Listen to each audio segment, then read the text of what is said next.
Good evening, everyone. Welcome to the Children and Young People Scrutiny Panel.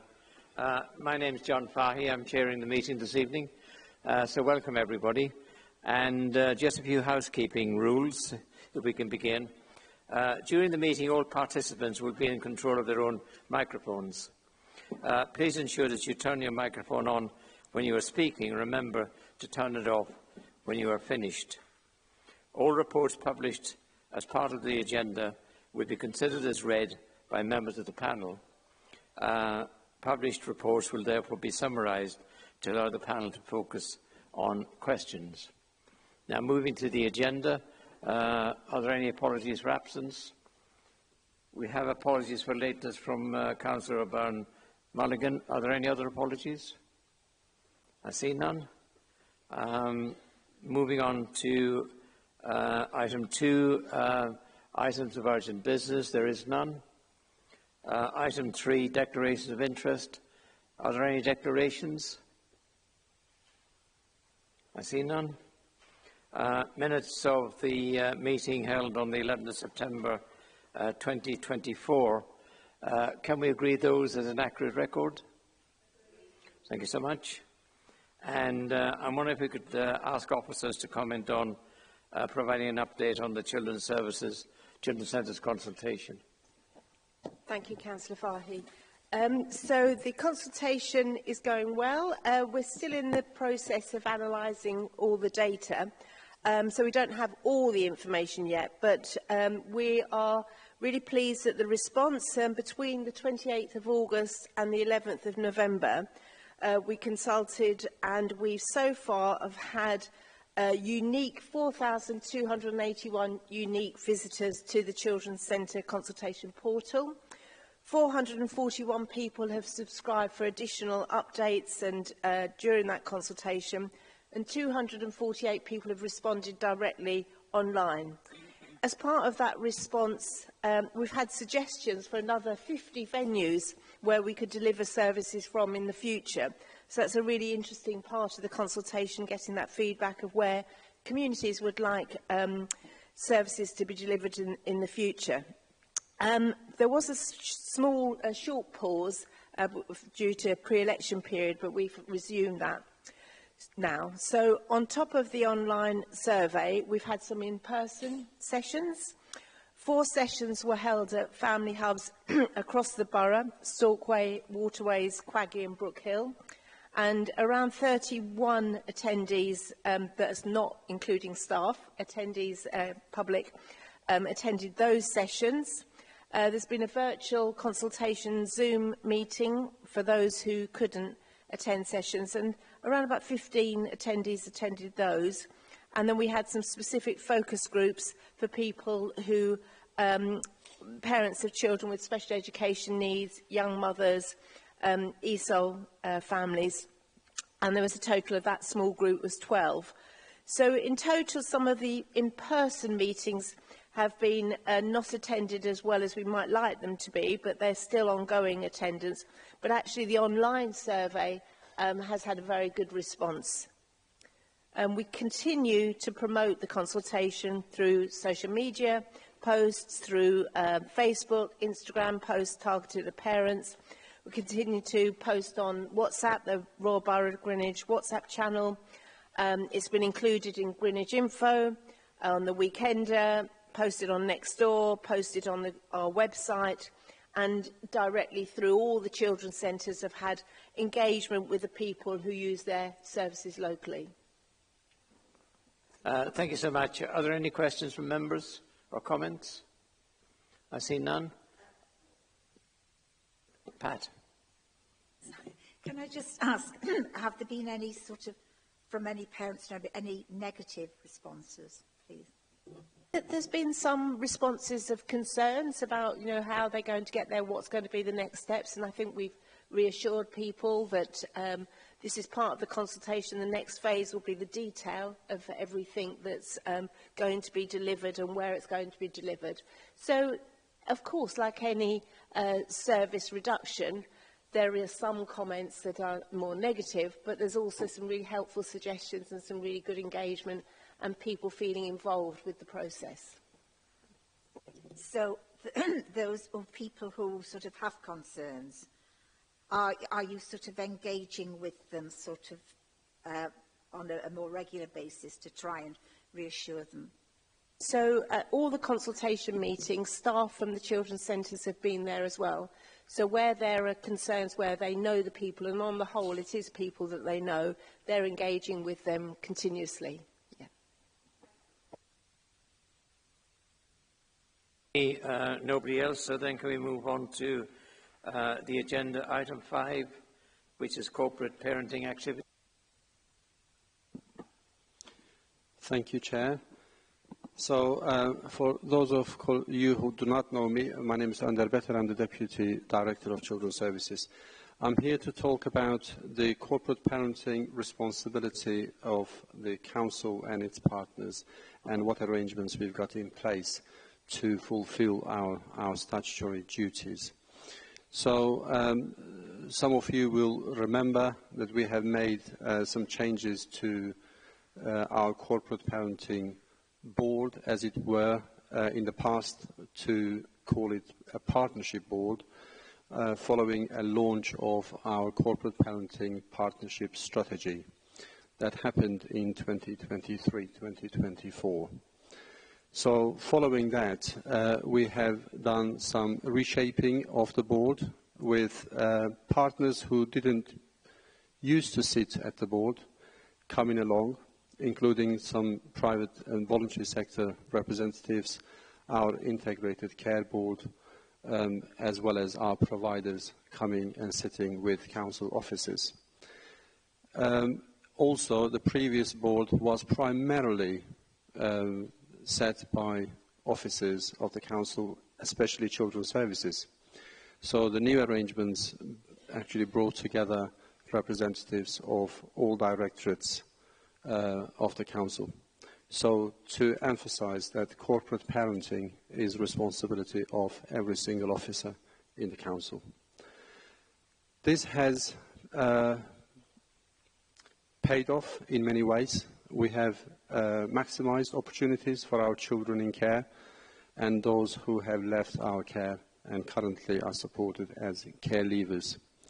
We have come up with 3 subgroups called Education, Employment and Training, being one, and that is sponsored by Michelle Rankin, our Assistant Director in Region and Environment, and attended by multi-agency partners, including some of our young people. And they have done a lot of work, and then we set up another subgroup called Resilience and Independence, and that is sponsored and chaired as a meeting by Assistant Director of Housing and Tenancy, Sean Fluke, and again attended by multi-agency partners. And the third one is Health and Wellbeing subgroup, which is chaired by health colleagues and attended by, again, young people themselves and partners. Our Corporate Parenting Partnership Board is co-chaired by young people and the leader of the council. So why I'm telling you all this is because that has been a major shift in the way that the council approaches corporate parenting responsibilities. And it's not only the council, but its partners as well. So, after this introduction, what I'm actually going to talk about is 3 main reports to introduce. One of them is the annual report of the Independent Reviewing Officer Service. The second report is the annual report on our corporate parenting, 23-24. And the last one is the annual report on our fostering and adoption services. You will see there are a number of appendices attached to the main report. And alongside that, Appendix D will give you a really good presentation on the activities of the Corporate Parenting Partnership Board overall, and it will also highlight some of the successes and achievements, as well as our areas of interest for this financial year. As you said, Chair, at the beginning, there is an assumption that all reports have been read by the members of the panel. I would want to invite questions at this stage rather than going through every single report one by one. Thank you very much. Thank you so much. Questions from members? Councillor Bird. Thanks very much, Chair. And Onda, thanks very much for that. And I just wanted to comment before I ask the questions on how amazing it is to hear about the improvements on the corporate parenting panel. That's a huge step forward. My question is about how, and it's one I keep asking, how we can better involve all members, council members, in their corporate parenting awareness and corporate parenting roles. And I see on 512 in the IRO report, there's a section on independent visitors. And I wondered how appropriate that would be for council members to be involved in some way and be made aware that this is perhaps something that we could do. I mean, for me, it is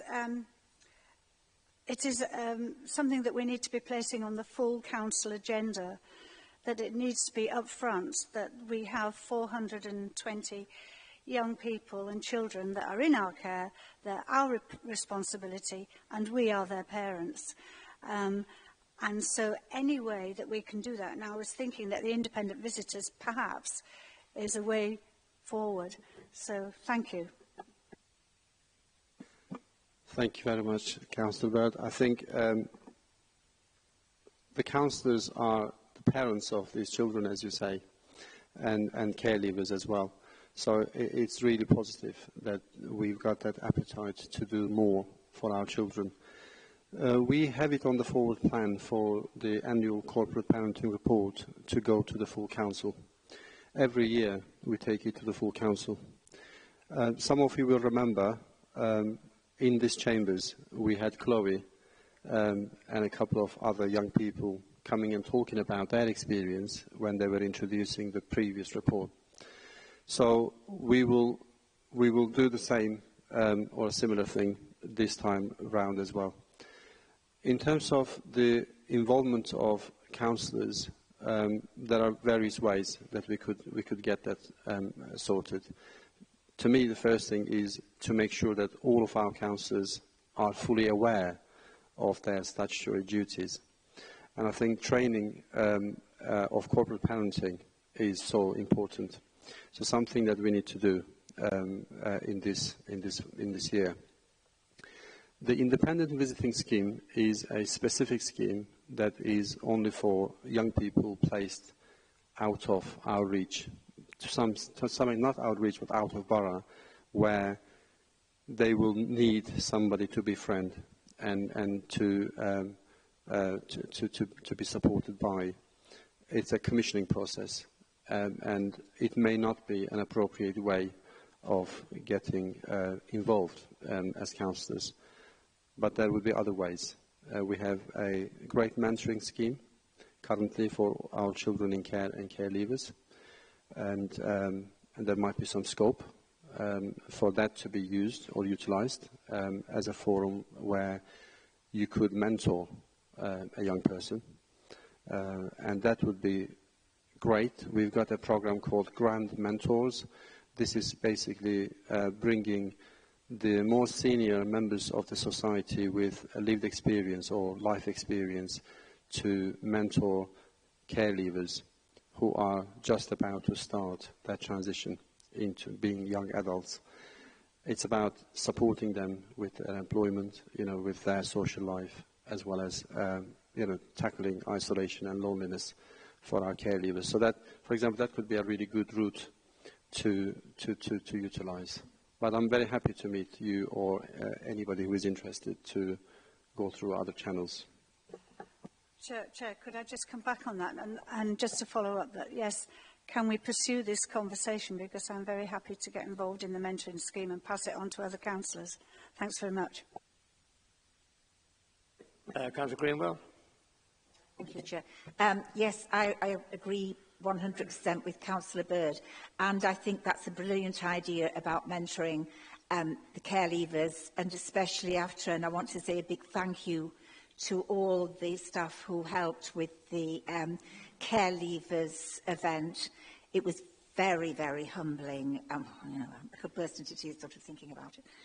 Amazing what those young people have achieved and the confidence that they have gained. I would more than willingly, yes, love to be a mentor in that situation.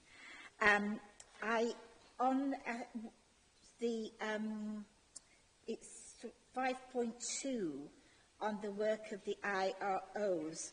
The last sentence states that sometimes the service for the IROs is not notified. Sometimes the service is not notified promptly when a child comes into care, and that means the first review will go out of timescale. I just wondered, you know, what could be done there, because that seems the most important interview that we should be having. Shall I just come in? And yes, I'm the author of the report, Catherine Griffith-Jones. Thank you for the question. It's a minor issue most of the time. This is when the social work service needs to inform the IRO service. So it's within the council, it's not externally. We need to have the statutory requirement is to have a first review for a child in our care within 28 days. So obviously we need to be notified really as soon as they come into care. Sometimes, for various reasons, that doesn't happen. So sometimes we don't manage to get it in within the 28 days. But we always follow up with social work teams, and it's just about kind of raising awareness. Usually it's a kind of admin oversight, and we always get them in very promptly after that time. So it's not. You know, it's just the explanation for those very few numbers of cases where we don't get the first review done within 28 days. That's the reason why. Because I know you do amazing work.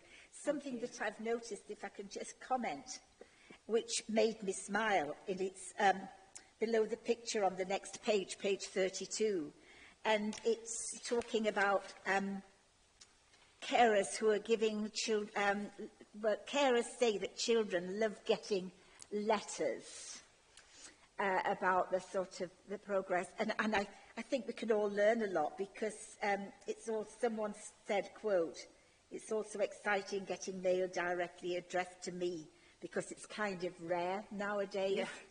And I think we can all learn from that. When I think about it, you know, we've lost the art of letter writing, haven't we? And I'm sure that's, I would like to see one or two examples, actually. I don't know, though, they're private, aren't they? Well, yeah, that's the, I mean, it has been a really significant sort of practice development and improvement, something we've been working towards for a while. And it's just been really powerful. We've had lots of, I mean, that's just one example, but lots of really lovely feedback. And I think IROs really enjoy, you know, the record that they used to write was a fairly, you know, tried to make it as readable as possible for young people, but it was, you know, in a fairly dry kind of format. And actually children getting direct letters, and often, I mean, you can see in the photograph, this is, it's a photograph from one of our children, which I have to zoom in to kind of anonymise, obviously. But IROs are really enjoying, you know, choosing cards for children, and it just makes the whole thing much more kind of personal and meaningful, and it's been really lovely. I think that's so well done. Thank you. Thank you, Chair. Thank you. Yeah, thank you, Chair. Joshua, I think I saw you first. Thank you, Chair, and also thank you to everyone. I think, Onda, you're doing a great job. My quick question was more an observation in relation to the work we did with the LGA around the Corporate Parent Partnership Board. Was there any feedback off the back of them engaging with us? Because presumably, maybe there's things that we can now take on board to help advance us going into 2025. I'm just curious more so.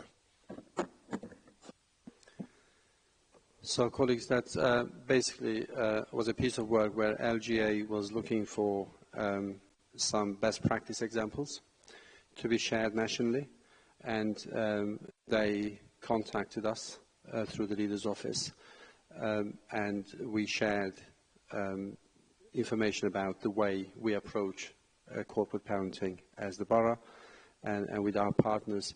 It has been reviewed and acknowledged to be national best practice, and it has been published on the LGA website for learning.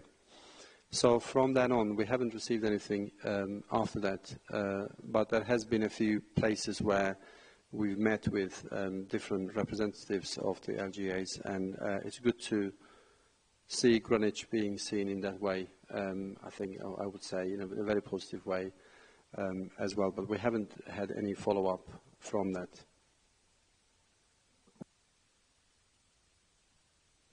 Yes, thank you. Yep. Thank you. I'd like to raise a couple of points from the corporate parenting and also ask a question, which I hope you can answer. I notice in 5.13, children missing from care, there's been an increase in the number of children that have gone missing from care. I just wondered if it's possible to have more information about that, whether we could have a profile of, age, gender, so we get some idea of the profile of the children who are going from care to help us understand what might be causing them to go missing, is one question. The other is the concern in 5.43 about the 20 care leavers where contact seems to have been lost with them, and what could be put in place to possibly try to avoid children going missing in that way, because one worries about where they are, what they're doing, whether they are neat, and whether they've kind of fallen down the cracks somewhere. And the request for information is, what is the Philomena officer? Let's start from the last question. It's the easier one to answer. So Philomena is an operation that is led by the police. And it is a piece of work that the police is trying to do with the residential children's homes or semi-independent providers in order to make sure that we unnecessarily, we prevent unnecessary criminalization of children. So in a way that we don't call the police for trivial matters, as you wouldn't call the police for your own children if they break a window or if they, become a bit rebellious. You wouldn't call the police. So it's more about normalizing life for the children, but also reduce the demand on the police resource as well. So that's the Philomena protocol, the easiest answer to your question. In terms of the second, the middle question about some care leavers and losing contact with them, so that would be a bit different from children going missing. And some of the care leavers would deliberately choose not to be in touch with us. And this could be for various reasons. And the most common one is young people who have exhausted their appeal rights to Home Office in terms of legal status. So some of the children where we support as unaccompanied asylum-seeking children, when they then have a decision from the Home Office after turning 18, may choose not to be in contact with us if they have exhausted all of their appeal rights. And that is something that is, despite how much effort we put in place to reach out, we may not be successful in that. But sometimes some young people, despite the efforts we put in place, may still not be willing to work with us. And that would be for various reasons about their trauma, what they are currently going through. But we've got established systems in place to ensure periodically we go back and review, send them letters, and offer them the support that we have. But fundamentally, they are perceived to be adults, and we don't have any sort of power to engage with them if they didn't want to engage with us. So that's the second part. The first part about missing children. There has been a huge emphasis on missing children in the last financial year and this financial year. We have streamlined quite a lot of our data, and reporting has become much more accurate. So the difference about why we have more children going missing is sometimes about how much we recognize and we are aware of the missing behavior and we record correctly. So that's that. And we've also got various forums, including our multi-agency child exploitation arrangements, as well as having a missing persons coordinator in children's services working on this. So I'm very happy to provide an update later, specifically on children going missing. And also the last thing to say, that when we are really worried about children going missing, especially those who have been missing for a period of time, we have processes in place for our Director of Children's Services, our lead member for children and young people, leader of the Council, the Chief Exec, and relevant other members, depending on the situation, including community safety, for example, to be informed promptly. Thank you. Councillor Bird. Thank you, Chair, and I'm sorry to come back again, but, and this may sound very trivial, but when I read about the the card that the IRO has sent to the young people, it reminded me that from this panel, in the past, every Christmas, we've sent Christmas cards to our children in our care. And I wondered, please, if I could put that motion forward. It's not for officers, it's actually for the panel. If we could put that forward, please, as an action that we might take to really acknowledge and wish them well this Christmas. Thanks.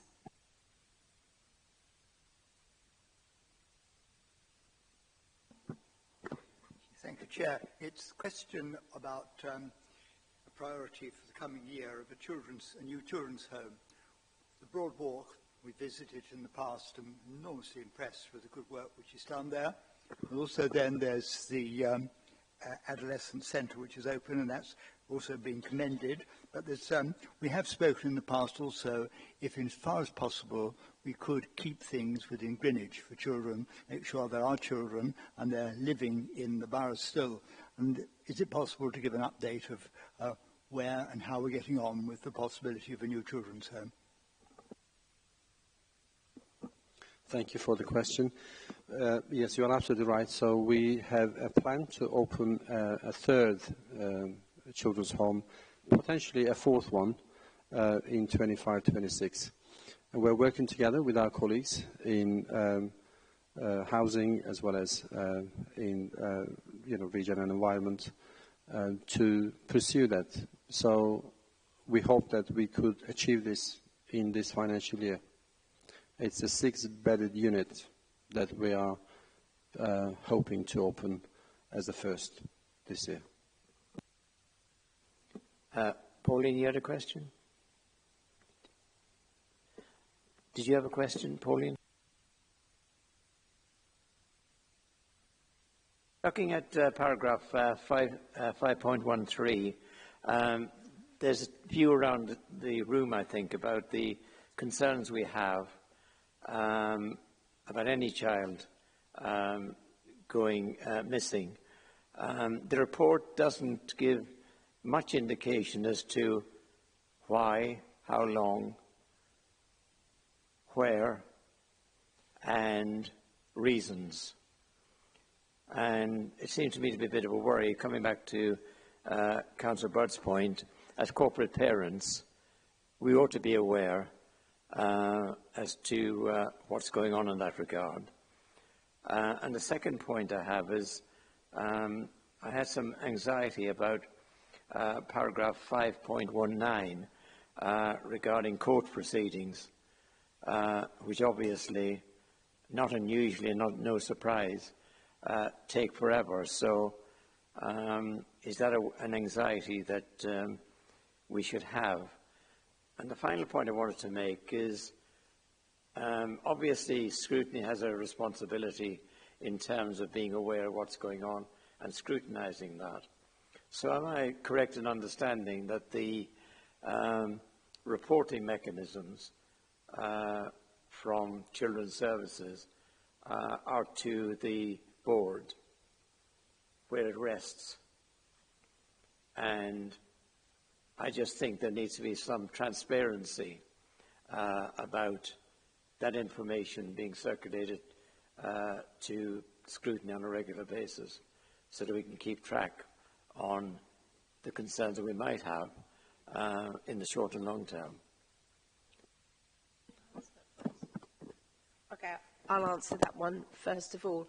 I don't think we've got it this scrutiny meeting because we've got a packed agenda, but we usually always have a performance report that comes to scrutiny that outlines, and colleagues who've been part of scrutiny and previous chair will recognise what I'm talking about. And that's quite a detailed performance report. And that gives an overview of a whole range of information, including children in our care. The corporate parenting arrangements have an accountability function of our work, and the lead member, leader, chair of scrutiny, and indeed other members who might want to attend corporate parenting are able to do so. And then this report, the arrangement was when we established the corporate parenting partnership board, was for this report then to be scrutinised by scrutiny, so the work of the corporate parenting panel to be accountable to this scrutiny panel. So there's two ways. The one is the regular performance reports, and the other is corporate parenting partnership board holding us to account, but also you holding them to account. Thank you. And then there was another question, wasn't there, about... So there was a question about missing. So 5.13 paragraph. So in that paragraph, I think we did try to outline what activities we have in place, including the monthly missing tracker meeting, including the missing children's officer's role, and the work we have done about having live data. So having a dashboard about knowing who is missing, every day, and going through that. There are arrangements in place that we sort of take it as if, as our business as usual, that we haven't probably, and maybe we can do that in the future, we haven't talked about in this report. So we have very established arrangements about bringing all professionals together when we are worried about a child's missing behaviour, including the police. We would call them strategy meetings. And then there would be scrutiny from my level and Florence's level to follow up, to ensure that we make sure that the relevant resources are deployed by the police to locate these children and find these children around that. We sometimes have complex strategy meetings where it is more than one child that we are worried about. So we do peer mapping, eco-mapping, to find out who the associates are, if it's an exploitation issue or not. So in those situations, we work together with the parents, if they are still involved, if not with carers, foster carers, or residential caregivers, to work together to locate those children. So maybe the learning for us is to perhaps include more information in the annual report for the next year. And in terms of why they go missing, I think Florence has just reminded me. So there are various ways. The most common one is that they want to go back to their parents, their families, and we understand that. Unfortunately, that's where they have been removed because it wasn't in their best interest to stay. So we are trying to work with them and with their parents and families to come to a point where we are aware of the risk, and it's a known and calculated risk, and we are aware of it. Sometimes young people would like to have a normal life in their own view. They find being in care stigmatizing. You will remember that from Chloe's last year's statement. And they want to challenge the authority by not adhering to rules and going absent or missing. And sadly, sometimes they are at risk of exploitation. That could be criminal exploitation, county lines, where the children are groomed because of their vulnerability. And that is the cohort we are mostly worried about. Because if you've got a 17-year-old going to see their girlfriend or boyfriend, and you know where they are, even though, they are not telling you where they are, is different from a young person where you know they are going to be in Birmingham or in Cornwall or somewhere else and doing some drug dealing because they are groomed is the one that we are mostly worried about. And I think, you know, we've got sufficient systems in place to support those kids. I don't know, Florence, if you've got anything else to add.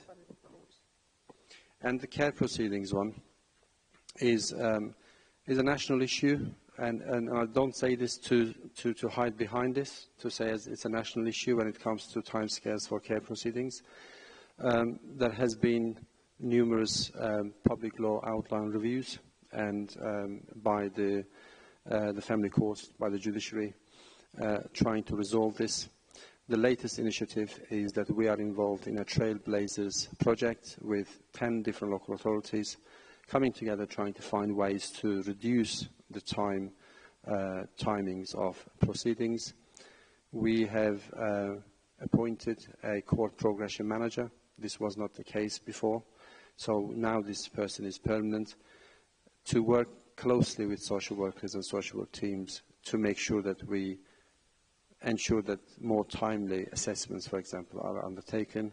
But there are some huge delays in the judiciary, Chair, so it's not really down to the local authority or any other party, because we are sometimes having to write to courts to say we are really worried about your lack of availability and we are worried about the timescale for this child. There was one particular case that comes to my mind where I am the agency decision maker for adoption for the borough. So when we decide for the adoption to be the plan for the child, we want to act swiftly without delay. But then we are given a court date 6 months down the line as a final hearing. So for that is really damaging in terms of the child's well-being, because the more the child stays where they are, they have contact with their birth parents, and it becomes more challenging down the line for them. So we do all we can within our power, within our gift. We work together with partners, both regionally and locally. And unfortunately, there are factors that are beyond our control, like the judiciary and the judicial availability. This has been a huge issue for the whole nation, but especially in London. Thank you. Thank you for that. Councillor Greenwell. Thank you, Chair. We saw at the bottom of page, it's 5.7, that 23 and 24, half of the children coming into care are adolescents, and obviously that's causing extra pressures and with education and other things. I just wondered sort of how are we coping with that? Any measures, special measures there? Thank you. So we have a number of initiatives around that. We have got post-16 pathways as our priority in children's services, to look into outcomes for those young people overall, and children in care fall under that category. I chair a weekly panel. It's a multi-agency panel called Entry to Care Panel, where we scrutinize care plans for every child with a request to come into care from the social work teams. We look into all emergency sort of entrance into the care system, and we're very confident in terms of the decision-making at that level, that the right children are coming to the care system at the right time. You are absolutely right. It puts a lot of pressure on the sufficiency of placements, and the main challenge for us is when we have young people at risk of exploitation to find a placement for them. And that is, again, a national challenge, and there are lots of initiatives, both regionally and nationally, taking place to find more homes, local homes, for those children. That is also aligned with our priority of why we want to open another children's home, to create extra capacity for those children. If we compare ourselves with other local authority, which we do every month, we've got a detailed performance data monitor that comes out, And on a quarterly basis, we also compare ourselves with our statistical partners and all other London authorities. We are in a relatively good place when it comes to profile of our children in care. There are lots of local authorities where majority of the children in care are above the age of 14, 15, and they're adolescents, and there are huge challenges there. One thing I'm very happy about our approach is that we take swift actions when we know that the child shouldn't stay where they are, and we take them to court. A benefit of that is that we don't delay the obvious. So the children don't necessarily need to suffer more and wait and then come into care when they are teenagers. So unfortunately, sometimes it's contextual and it's not within our gift, within our control. But there has been an increase, as you say, in adolescence. The measures we are taking hopefully will mitigate to some extent.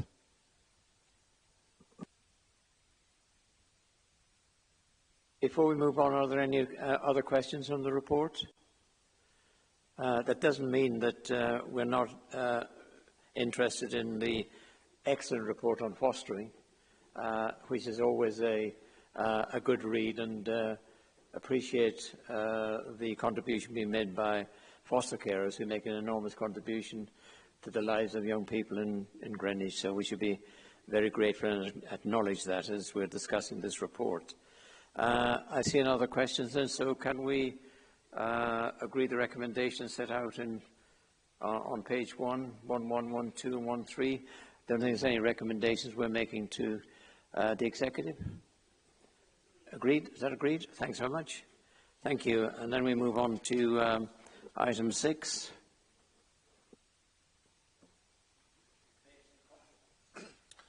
Thank you, Chair. Just by way of introduction, I'm Gerard Murphy, the Head of Complaints and Information Governance for Children's Services. Can you hear me now? Okay. Thank you, Chair.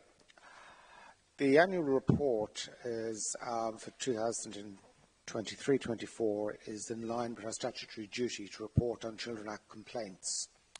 The report also covers other complaints and representations made to Children's Services, namely complaints within the corporate process, compliments made about staff about the quality of their service, advocacy, investigations from the local government ombudsman, and learning from complaints. So, in line with the Chair's earlier comments, I'm assuming members have read the report. So, I'd like to invite any questions or further clarifications from the panel. Are there any questions on the report? I notice we did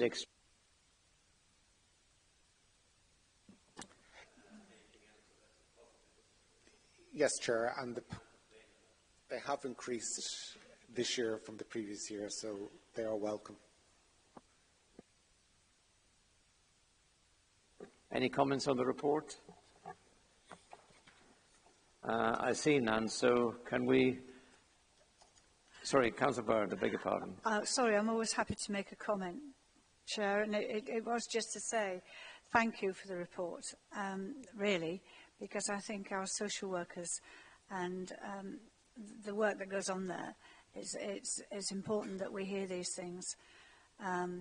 So it was just a comment to say thank you. Thank you very much.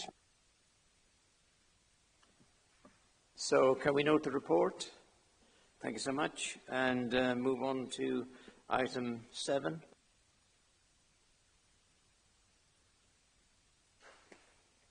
Wellbeing in school hubs. Thank you, Chair. Hello, my name is Claire Burns and I'm the service leader for the Wish service. So my report is to highlight the progress that has been made on the programme delivery for the Wish service. And I just have 3 updates for you to give you since the report has been written.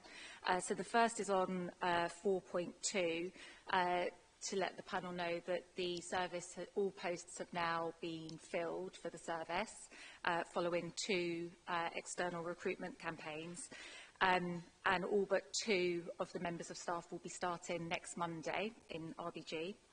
The second update is on 4.5, to note that the induction period starts next Monday, the 18th of November, which means that from the 2nd of December, we can begin our work with children and families in schools. And finally, on 4.9, which is around the prioritisation of the children that we'll be working with, to note that that has now been completed. So we have worked with schools to identify the children and families that they would like us to work with. And we're now in the process of gaining consent from the families, whether they are interested to work with us. So I'd be happy to take any questions, queries, comments about the report. Thank you. Thank you for the report. Jill? Thank you. I mean, it looks great. Excuse my ignorance, because I've only been on, this is only my second time on this panel. And there's talk about sort of, you know, what is the vision? I actually realised that I was reading this and I thought, I'm not absolutely sure. What is the vision? What is the service for? What's it meant to do that we haven't been doing before? So it's a very innovative service, and I'm not quite sure there's anything quite like it in other local authorities, although I will be stand corrected on that. So the introduction of the service is very much around tackling the issue of non-attendance in schools, which I'm sure panel members will be aware is a significant issue in schools, both here in RBG and nationally, that has been particularly exacerbated since the pandemic. And there are now up to 20% of children are persistently absent from school, which means they're absent from school for more than 10%. So the idea of the wellbeing hubs is that we'll be working in 8 of the secondary schools to begin with in the borough, and that we will be working collaboratively with schools, with families, to really identify those factors as to why children are not attending school.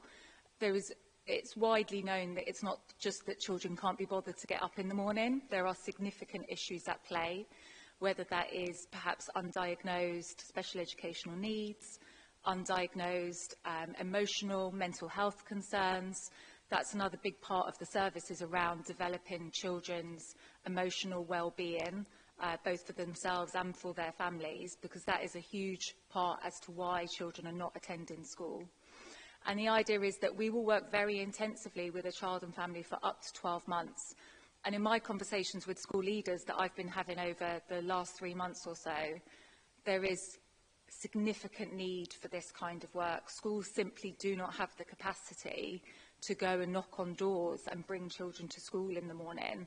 You know, some schools are very lucky and they might have a family support worker, but that's not universal across all schools, particularly smaller schools. They will have less provision for that. So it's a really unique service that we're able to provide, where we work with children and families for up to a year, where we can provide practical support of helping with the morning routine, looking at nighttime routines, taking the child to school, meeting the child at the school gates. It might be, you know, another important part of the vision is that we're involving children in their communities. So if children are involved in boxing or football, that we are looking at different provisions where they can build their identity and build their self-esteem and build their sense of belonging as much to the borough as to the school, so that they feel part of Greenwich. And then, as well as kind of the practical things that we can do, also looking at those kind of underlying issues such as undiagnosed special educational needs, undiagnosed emotional needs, and really working systemically, compassionately with the child and with the family, so that together we can help to break down those barriers for non-attendance. I have to say it's been the easiest sell to schools. They were universally positive about the service. The engagement has been exemplary from the schools. They're very keen to get it up and running. It's been very positively received, and I'm excited to see what progress we can demonstrate over the course of the year. And in the report it talks about the evaluation that we're hoping to do at the 6-month mark, and there'll be a regular review of progress on different measures, attendance being the top one that will be very easy to measure as to see whether we're making an impact on children's attendance in school. But we'll also be looking more holistically at how we can measure children's sense of well-being and whether we can demonstrate progress across our work, across the time of our work, and also in terms of the family's experience of working with us as a service. Is that something that's positive, and what their feedback is, so that we can reflect on that as we go and build in improvements as we go. Frances? Florence. Claire's explained that very, very well. Just to remind panel members and colleagues that the origin of this, the Wellbeing in Schools Hubs, the WISH service, was from the leader's visits to schools and the leader talking to schools about their concerns about attendance and the underlying causes of not being in school. So an investment was made for this financial year to increase the mental health and wellbeing support that went into schools. So the colleagues, myself and many other colleagues, discussed what might be the lens through which we would look at mental health and wellbeing. And because attendance has really reduced so much, attendance is the lens through which we're looking at to try and identify those children who their mental health, maybe they're young carers, as Claire was saying, special education needs that might be undiagnosed, to really bridge between school and the family home. So that bridge is very much what the WISH service will do. Traditionally, children are referred to MASH, and then we do lots of work in the family home, but we don't do the work in schools. So that being located with schools, in schools, and being much more closely aligned will give that bridge between schools and the family home. But that's where... Thanks. I think that's really helpful, because I remember the initiative coming through, but it was the focus on using attendance as the lens, as you say, but actually that hadn't reached me, so I wasn't 100% sure that's what I was looking at. It's a very helpful comment, actually, because perhaps we need to be more specific and more kind of precise about that at the beginning of the work. So as we go forward in our evaluation work and as we go forward in promoting the work, having a bit more specificity about that. As it is attendance, can I just put one more sub? I'm very interested in homes. I don't know whether you've found it enough to be a theme about where there are vulnerable adults who are concerned about COVID and the fact, which has not gone away, and the fact that the children could be going to school, could be bringing that back in.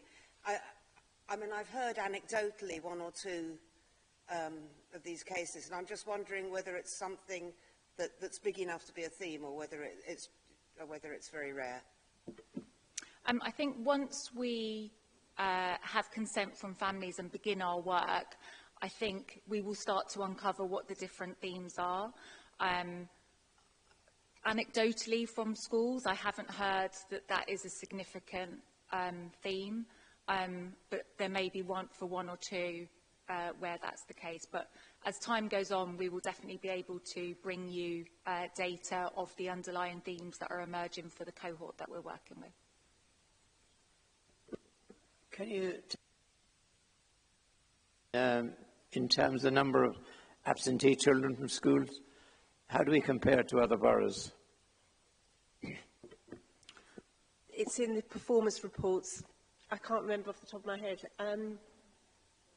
I think we compare on the same level, but it's gone right down. It's gone significantly down.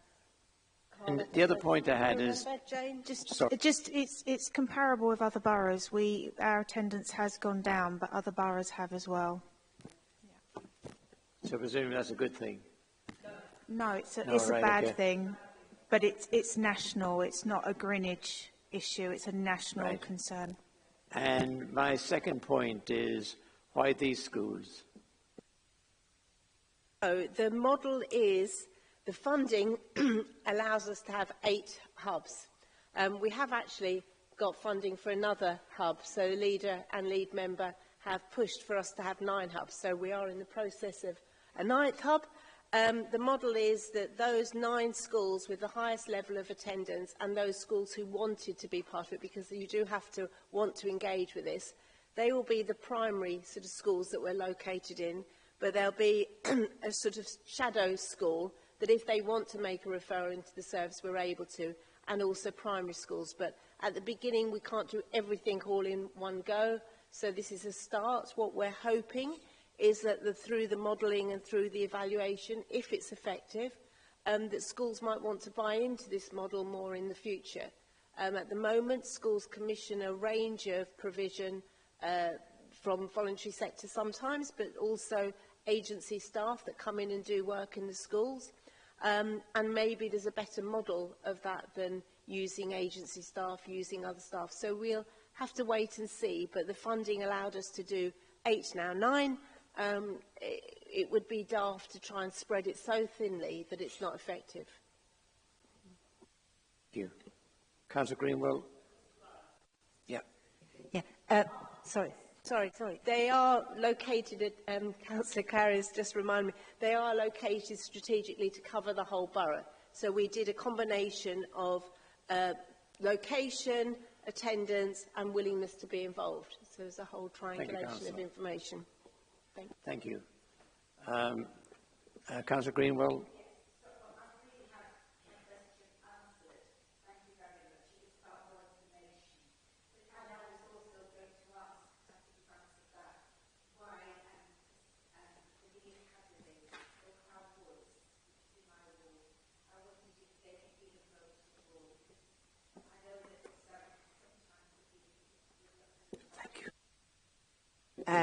And I have been in touch with the new head, and he is very keen to, I've told him really that he needs to communicate with us more, with Greenwich.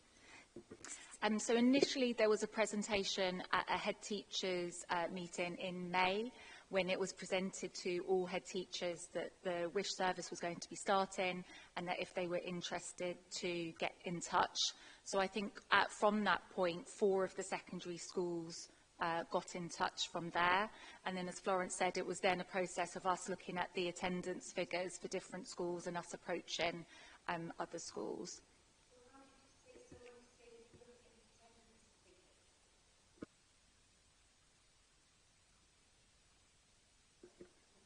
Yeah, so you can read it either way. It's the highest levels of persistent absence. Yeah. So Lee Academy was there, and Lee Academy is working much closer with us. We've got a good relationship with all of our schools.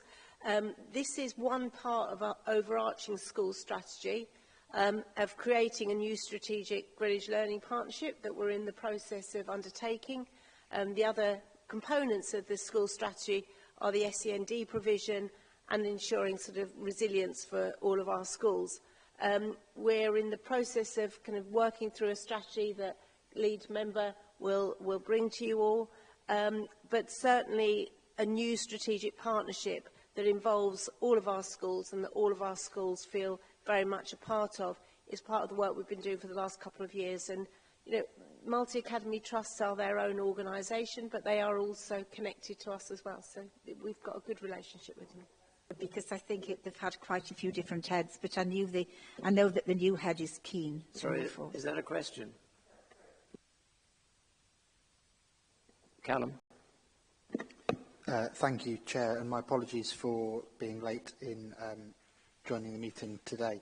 Kind of a comment and a question, so the comment sort of first. I mean, look, I think this is really fantastic. I was really glad that Councillor Vandenbroek asked the question she did, because similarly, I was a little confused reading the report that's about mental health and wellbeing hubs, and it's about attendance. Now, that's brilliant. I'm really glad we've got this focus, but just to be clear, this is not exactly how it was badged when it was presented to councillors as about having mental health and wellbeing hubs. Now, I fully support that, and I fully support this, but I think we need to be clearer about what this is. So that's just a comment a little bit about the process here, and I think, you know, it's always better if it does what it says on the tin and can pass the Runsell test, and, you know, I'm not quite sure we're doing that in how it's articulated. You know, attendance isn't really mentioned until 4.12 in the report as well. But anyway, I'm very glad we're doing this. I think it's fantastic.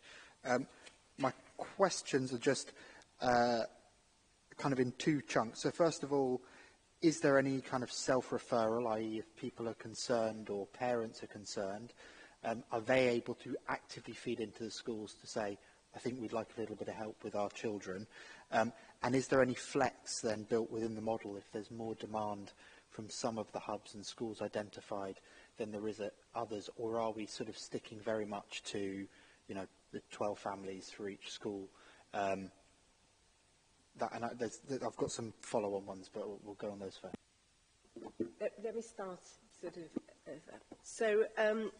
In terms of mental health and wellbeing hubs, these are absolutely mental health and wellbeing hubs. If we just had it open, mental health and wellbeing, it would be very, very difficult to manage exactly who we're going to refer. We have also, alongside the wellbeing in schools hubs, many other resources and many other referral mechanisms to the whole of the children's services through our multi-agency safeguarding hubs. So, and also a whole range of VCS providers. So this is absolutely about mental health and wellbeing. Attendance is a lens through which we are concerned that a referral might not be coming about the child's mental health or the adult's mental health. And if we don't use something as to try and understand what's going on for that child in terms of the attendance, we could just be rattling around like who would we actually be working with and what would be our outcomes that we're trying to achieve. So I just want to reassure everybody it's absolutely about mental health and well-being. I mean, in terms of sort of the question about self-referral, people can make self-referrals into the MASH, they can make self-referrals into our family adolescent support services, as well as a lot of the resources that are available in schools. I think when attendance is really stuck, there's something underlying that is much more persistent and that we need to address. If someone's making a self-referral, they're already saying we want some help, and there's actually quite a lot of resources around for that. In terms of the flexibility, I'll leave that to Claire to answer that one. Thank you, Florence. In terms of flexibility, speaking to schools, they have so many children beyond the 12 that we could be working with. So at this stage, there is so much demand for the service within each school that the task that we have been faced with is trying to prioritise which 12 and kind of coming back to what you said around self-referral. A key part of that prioritisation is their kind of family willingness or acknowledgement that there are issues with attendance and that they would like some support with that, because if we don't have the buy-in from the family at the beginning, we're not going to make any progress. So the two kind of tie together, but absolutely there is so much demand for this that it's been the reverse problem than the one you've suggested, yeah. Perfect. And that sort of slightly answers another question I had, which was if somebody chooses not to engage, we have a kind of a long list and then a short list of others that we can turn to. So we'll make sure we're doing this. The report also refers to getting evaluation and feedback in place. Just wanting to get a sense of the timeline for when that will be in place. And then also in 4.17, it talks about schools outside of the hubs being able to receive training in some of the kind of the skills that are, we're developing this expertise for. Who would that training be for? How widespread is that? Is that for a wider set of teachers? Is it a specific group of staff who would be kind of tasked within those schools or who are already working on attendance, non-attendance issues in those schools? So at the moment, we've delivered the training to 4 of the 8 schools that we're working with. And I just brought some feedback actually from some of the members of staff who have received the training. So one member of staff said, it helps me see the bigger picture. Another said, it's allowed me to have a better understanding of the behaviours acting as barriers to attendance. And a third said that they like the idea of social graces and linking them to what's important to us and also to the children. So we've had some really good feedback so far from the schools where we've delivered our training. I think in terms of other schools that we would deliver the training to, it would be all of the other secondary schools and also the primary schools as well. So the training is very much on the practice framework that we have in children's services, around social graces.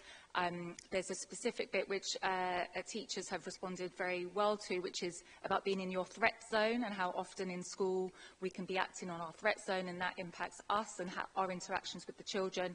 And that has really resonated with members of staff. And I think it's given them a vocabulary for what they feel and experience every day in school, but it's kind of putting it in a framework which they can kind of start to reflect upon and, and hopefully influence practice. So can I take Pauline and Joshua? So just questions well on the evaluation when we'll have those mechanisms in place. Sorry, Chair. So that's been scoped out at the moment, and if it goes ahead, I think there's some negotiations on the scale of the evaluation. It would initially take place at the 6-month mark, so that would be May, June. Thank you. Okay, Pauline and then Joshua. Thank you, Chair. This is a really interesting report, thank you, and it sounds a very interesting project. I suppose what I'm querying is the involvement of primary schools.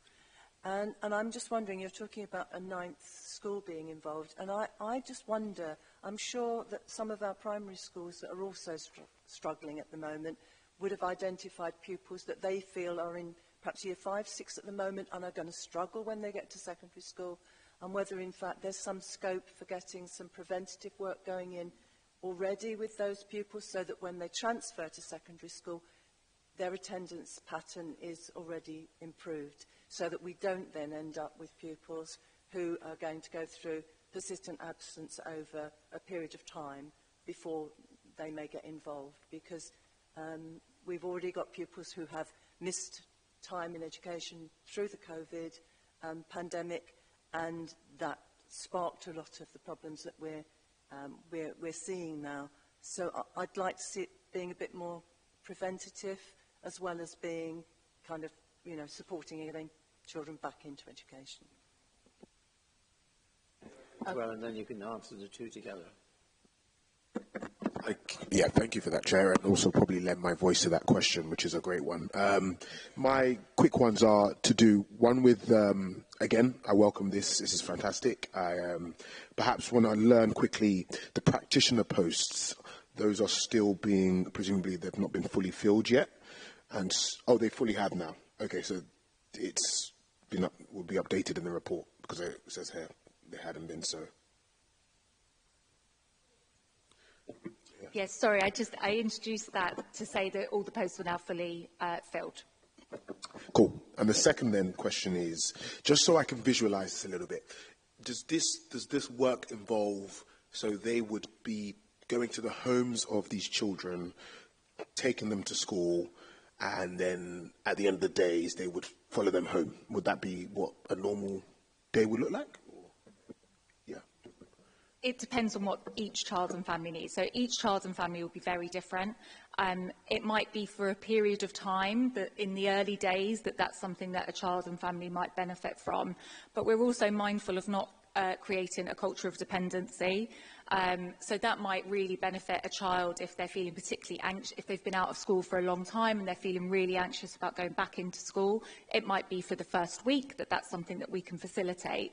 But ultimately, our aim is to empower families and to look at the underlying causes as to why that anxiety, the child is feeling that anxiety. But we're very mindful of not creating a culture of dependency. And whilst we can work with a child and family for up to 12 months, by the end of that 12 months, we want the child and family to be fully self-sufficient. So we don't want to be creating a culture of expectation that we then can't fulfil as we then step away at the end of the 12 months. So each child and family will need very different things, and I think it's us being quite open as to what that might be, and I think it will look very different for each child and family. I think it will be very bespoke what we'll actually provide for each child and family, and it's kind of not until we begin our work with them will we truly know what they need in response. Theme about prevention. This is absolutely a prevention service. it's not just about attendance, and attendance that is just maybe 1 or 2 or 3 or 4 days, and some concerns about mental health. In that instance, if there's concerns about mental health, there should be a referral to CAMHS. This is actually preventing mental health and ensuring that where there's persistent attendance, we understand what's going on and why that's happening, and do much more work in the family home and in school to prevent future mental health and anxiety escalating. I mean, in terms of the prevention work in primary schools, there is already quite a lot of work that happens in primary schools. Families are much closer in primary schools than they are in secondary schools. In secondary schools, sometimes the schools don't see the families. So in Jane's service, there's a service that does work identifying Year 5 and Year 6 children, does a very in-depth mentoring service for those children to help them transition into secondary school. I don't know, Jane, if you want to say anything more about that service. Yeah. So we have a Stepping Up programme, and in addition to behaviour support workers and learning mentors that work with young children in primary school. But as Florence said, and you picked up, Pauline, you know, it is quite challenging for some young people with the transition to secondary school. And working closely with schools, we identify those young people, and we have a Stepping Up programme that runs through the summer. For the summer before they start in Year 7. And part of that is giving them skills and kind of interventions to manage with that transition, but also gives an opportunity for the learning mentors to really observe and work with those young people and build a passport that they can then give to the secondary schools, and it will have information about that child's needs and the interventions and support that will help that child with their transition. And the learning mentors continue to work with those children in the secondary schools for as long as they're needed to ensure that they've had that smooth transfer. Councillor Karai, did you want to add anything? No, Chair. The team summed it up perfectly. You've been very quiet this evening. Thank you so much.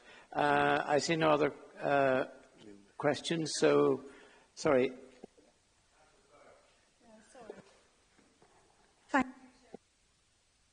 Thanks very much. Just to share with everybody and to say, to welcome Claire to Greenwich and to echo everybody else's support for the WISH project. Just to share that this panel has conducted 2 in-depth studies. One is in primary schools, the transition from primary to secondary, and one was visiting 11 secondary schools, just recently finished the project, looking at the mental health and well-being of our young people in secondary schools. Both those reports have been published and made recommendations from members of this panel.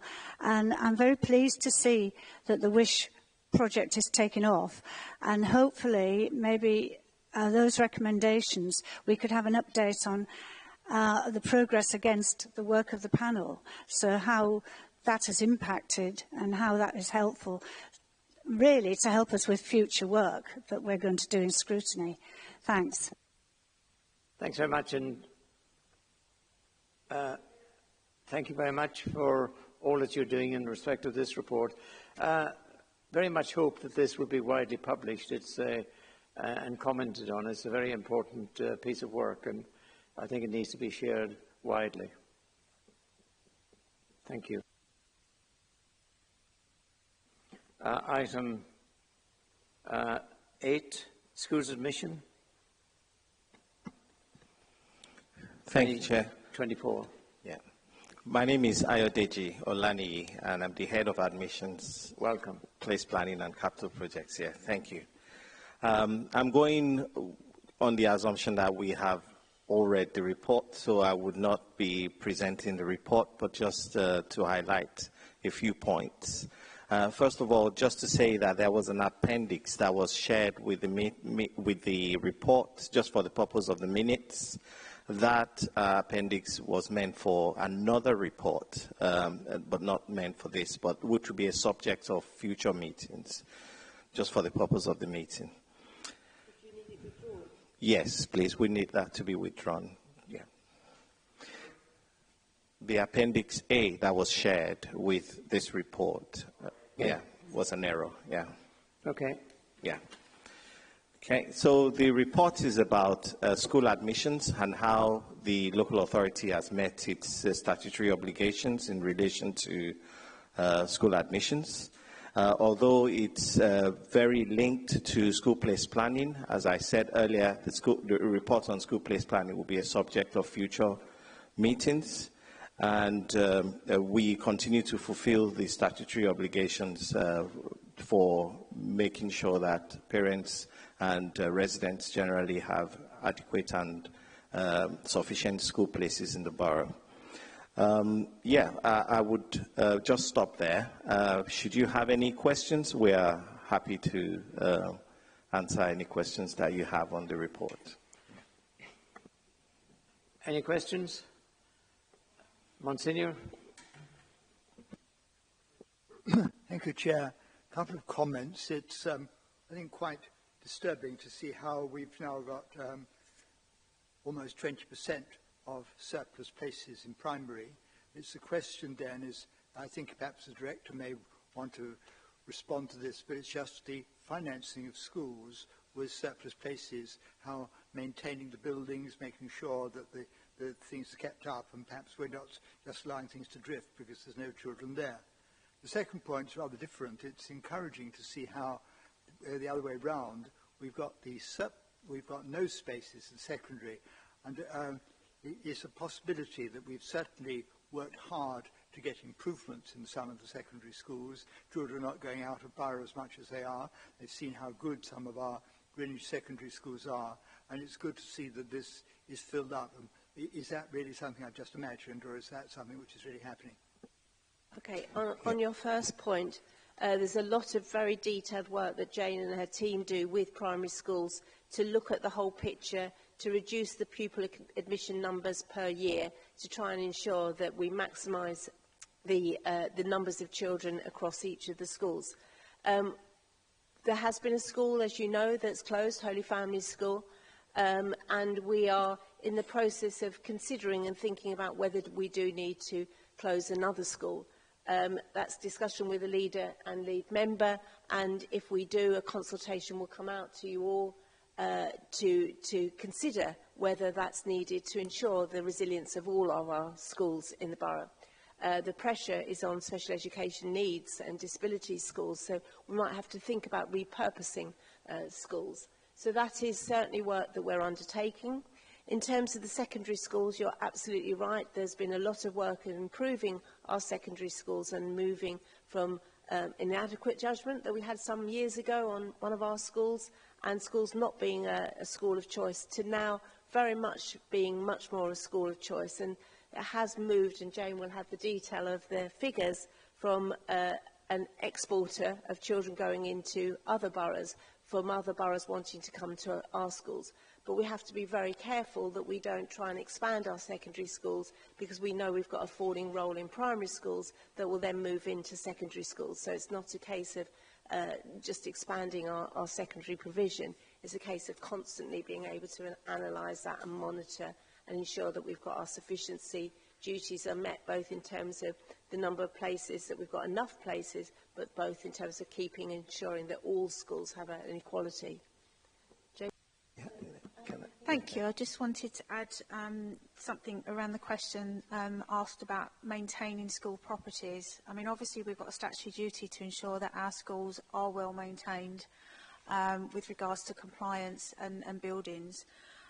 So we do take that very seriously, and we have a planned maintenance programme that we publish each year that gives a programme of those schools that have got the highest priority, that need support and have work done on them.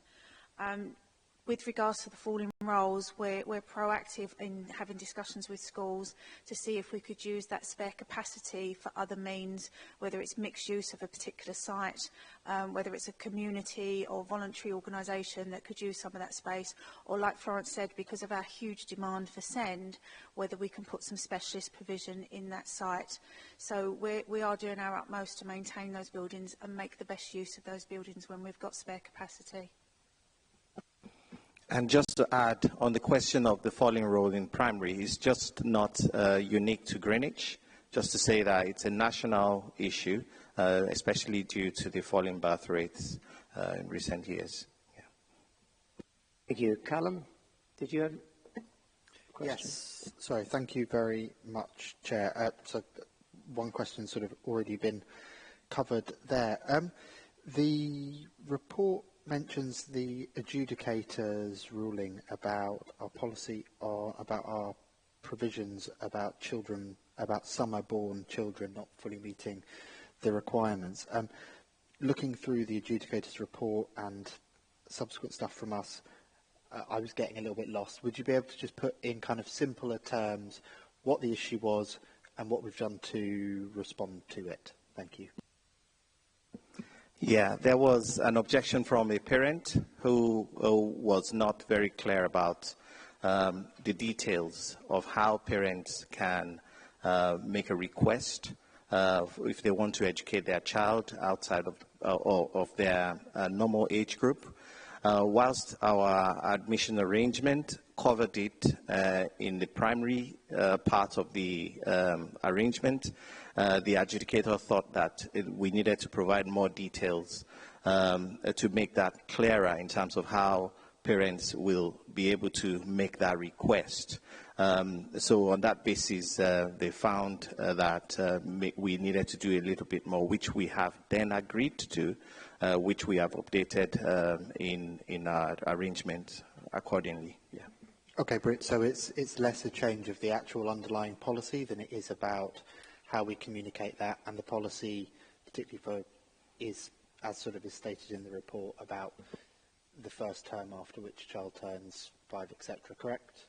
Correct, yeah. Perfect. And so it's just clearer about the process for if you wish to hold a child back, say they're born last week of August, the process for how you might hold them back a year is now just made clearer.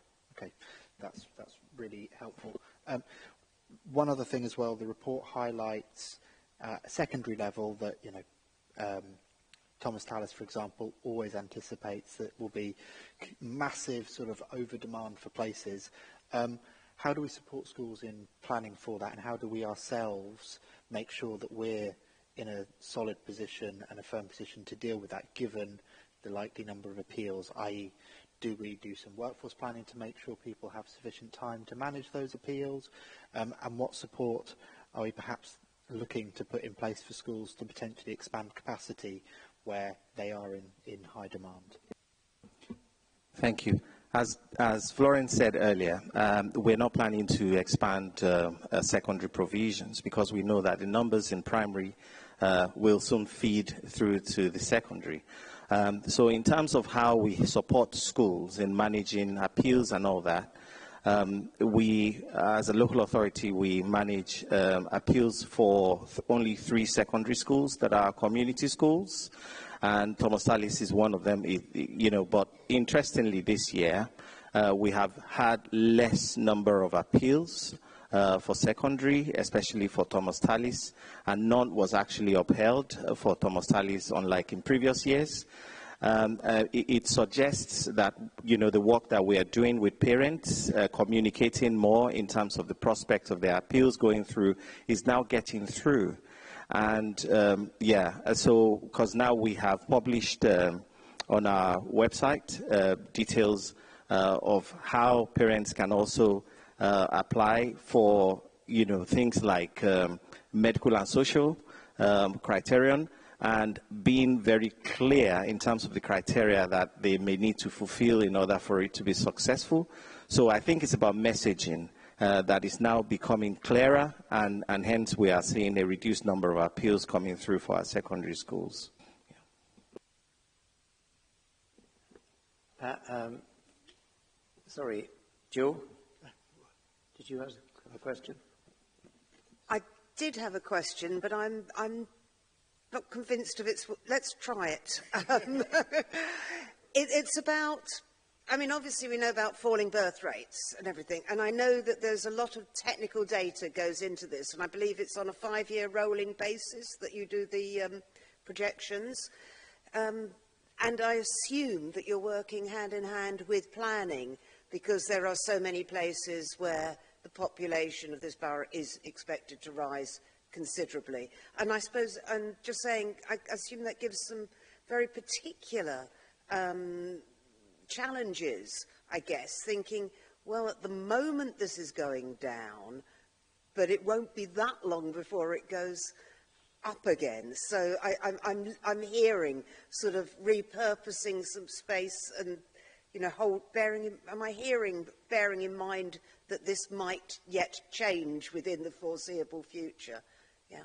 And on a much wider basis, for the possibility of bringing in a larger population within 10 years, almost without a doubt, unless something very different happens. I do understand that there are thoughts now about local authorities being able to open new local authority schools. And I'm wondering if that's in the back of some people's minds not for now, but thinking about in 8 or 9 years' time when we might need some more places. Yeah, thank you for that. I mean, in terms of projections and planning for future, historically, our ability to project has been pretty accurate. Our projection data has been bang on. But normally we provide, we allow for about 5%, allowance to help us manage movements during the school year of parents transferring their children from one school to another. So generally our place planning projection is very accurate. For primary, we do our projection by having planning areas. We have 6 planning areas across the borough, and we work with planning colleagues to see where additional, places will be needed in the near future based on the approved residential projects, and we are on top of all that. We know that the Charlton Riverside area is likely to be the place where we would need additional school places, and we are talking to planners and also working with some developers as well to make sure that when those properties or flats come on stream, there are adequate provisions to manage the school place demand in those areas. Thanks for picking that one up particularly, because that is my ward and that's what I had in mind. Yeah. Thank you. Just lastly, for secondary, we do our planning on a borough-wide level because secondary children are able to travel wider, and in fact, some statistics suggest that parents are not, they don't mind for their children to travel to a school where they think they will get very, very good education. But the only area that we have less, choice for parents is around the SE9 area of the borough, where we know that there had been an approved school, Harris Boys, which unfortunately is out of our control in terms of when that comes on stream. We don't think that would proceed, given the falling birth rates and the projection that would start to feed into the secondary. But generally, we know where we need school places, and we're working with various colleagues to make sure that we meet demands. Thank you. Pat? Thank you, Chair. Actually, you've just partly answered my question, talking about sort of what we're doing with the schools and everything. My Harris, the proposed Harris Academy Boys School, which is on the old university campus, was supposedly was intended because we had a surplus number of boys coming into secondary education, and I know that there's been a total stop there, nothing done whatsoever now for a couple of years, and I just wondered what the update was. So could you just give me a little bit more information on that, please? Okay, it's the Secretary of State's decision. It's the DFE's analysis that informs whether that work progresses. To sort of link with Joe's point about local authorities can't open schools only the government can open schools, and then that goes to multi-academy trust. Whether that's going to change in the future or not is, we don't know. There's some lobbying happening. It would need primary legislation to change, so it would be a long process. The Harris School, our figures are showing that it would cause other schools to have a falling role, so it would put a pressure on other schools. Our figures are showing that there is a disparity of boys' schools, but as schools get better and better and there's more choice for our own local schools, we think that popular schools such as Halley now is much more popular, which is great, ensuring that we have enough really good provision in our schools and we keep a close eye on it. But the decision is not ours. It absolutely is the Secretary of State's decision on that school. So we don't know. We don't know. We have to wait. We can't, we can't say, oh, what are you going to do? It's out of even the DfE civil servants' hands. It's the Secretary of State's decision. It's not ours at all.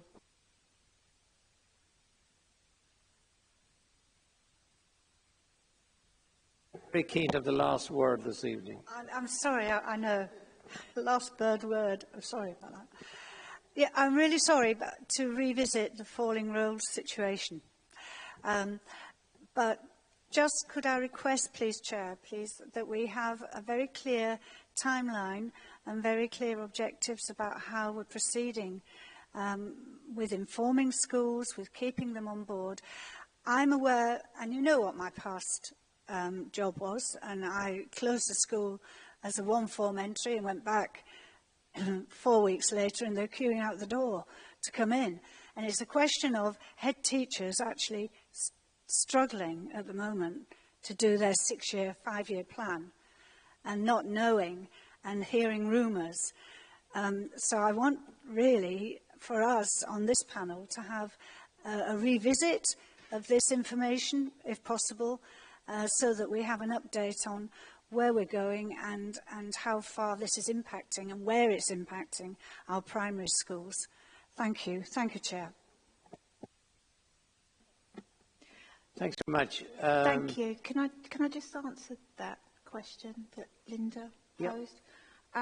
Yes, of we course. will be providing additional information in the annual place planning capital programme report, and as well as giving projections, it will give information on the work that we are doing with schools to support them, particularly the one form of entry schools.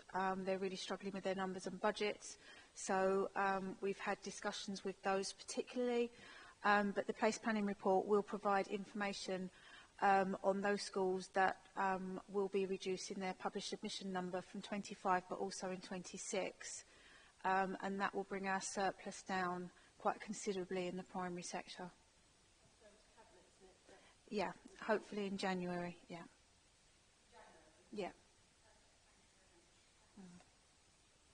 Just finally, really, do I understand correctly the point made by Monsignor Rothen that the pressures are likely to be on secondary schools in the short and long term in the borough? Yes. Is that the case? Yeah, that's likely. So, therefore, some forward planning, I guess, is critical. Mindful of the falling roles and all of that, and the birth rate and all of that. And I think the point raised by others about the fact that the population of the borough in the next 10 years is going to multiply by X figure, because we know that from the planning developments that are going on. So does not that mean that we ought to be seeking pressure on government in relation to Avery Hill? Because if we don't, there will be a situation where the worry about out-of-boroughs are going to become a problem. Okay. And pressure on parents is going to be more critical. Is that... So this is a very complex projection forward, and sometimes it's very difficult to project forward. What we've seen and what London is seeing as a whole is that families have young children in London and then move out when the family gets bigger and move out to Kent, Surrey, further out, and they don't necessarily stay in London throughout the whole family life cycle. A lot of the accommodation that's been built is not large family homes, it's smaller family homes. So families are getting smaller, but they're also perhaps moving out. So we constantly are looking at this, as Deji and Jane have said. Our predictions have been very accurate in the past. I think both of you have been here many, many years and have been involved, as we're very fortunate to have such accurate projections. And we can see ahead and we can look at trends of people moving out. Brexit hit us as well. COVID changed people's way of living. So a whole range of factors come into play. So it is a complex kind of dynamic in terms of projecting forward, but the team utilise data, utilise planning data, really think carefully about what we need. We have got capacity in our current schools. If we needed to expand them slightly, we could expand them. So that dynamic of constantly moving is something that we're looking at all the time. But it's not necessarily true that the building will make projections go up in secondary. We've got to keep an eye on it. I see no further questions, so there's no other items of business. So can I thank you all for coming along this evening? Thank you so much for officers coming along and making these wonderful presentations. Thank you so much. I declare the meeting closed.